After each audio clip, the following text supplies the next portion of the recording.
மின் கட்டணத்தை உயர்த்துவதற்கு பொதுமக்கள் மற்றும் தொழில்துறையினர் கடும் எதிர்ப்பு தெரிவித்துள்ளனர். கடந்த காலத்தில் சிறு குறு தொழில்கள் எல்லாம் நசிந்து இன்னைக்கு தான் அது துளிர்விட ஆரம்பிக்கக்கூடிய நிலையில் மின்கட்டண உயர்வு ஏற்படுதல்ல. இது போக திராவிட முன்னேற்ற கழக ஆட்சிக்கு வருவதற்கு முன்னால் 30 நாட்களுக்கு ஒரு முறை ரீடிங் எடுக்கப்படும் சொன்னாங்க. அதெல்லாம் இன்றைக்கு வரைக்கும் இல்லை. மிகவும் பின்தங்கிய நிலையில் இருக்கக்கூடிய இந்த மக்களுக்கு மேலும் மேலும் வரிச்சுமையை ஏற்றுவது, மின்கட்டண உயர்வை ஏற்றுவது ஏற்றுக்கொள்ள முடியாது.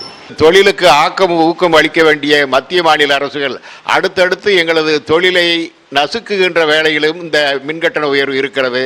இதனால் நாங்கள் இன்றைக்கு வாரத்தில் 6 நாட்கள் வேலை என்பது இனி வாரத்தில் 3 நாட்கள் தான் தீப்பெட்டி தொழிற்சாலை வேலை நடைபெறுமோ என்கின்ற ஒரு ஐயப்பாட்டுடன் நாங்கள் காலத்தை கடத்த வேண்டிய சூழ்நிலை உள்ளது.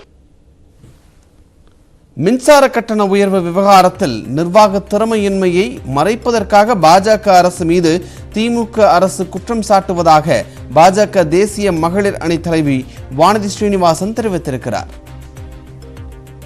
தங்களோட நிர்வாக திறமையின்மைக்கு தங்க மேல இருக்கக்கூடிய தவறுகளை மறைப்பதற்கு வழக்கமாக பாஜக அரசு மீதும் பிரதமர் மோடி மீதும் பழி போடுவது அப்படிங்கிறது திமுகவுக்கு புதுசு அல்ல.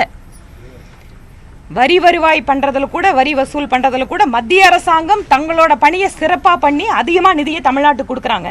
ஆனா தமிழ்நாடு இலக்க நிர்ணயிச்சா கூட அந்த வரி வசூலை அவங்களால பண்ண முடியறதில்ல.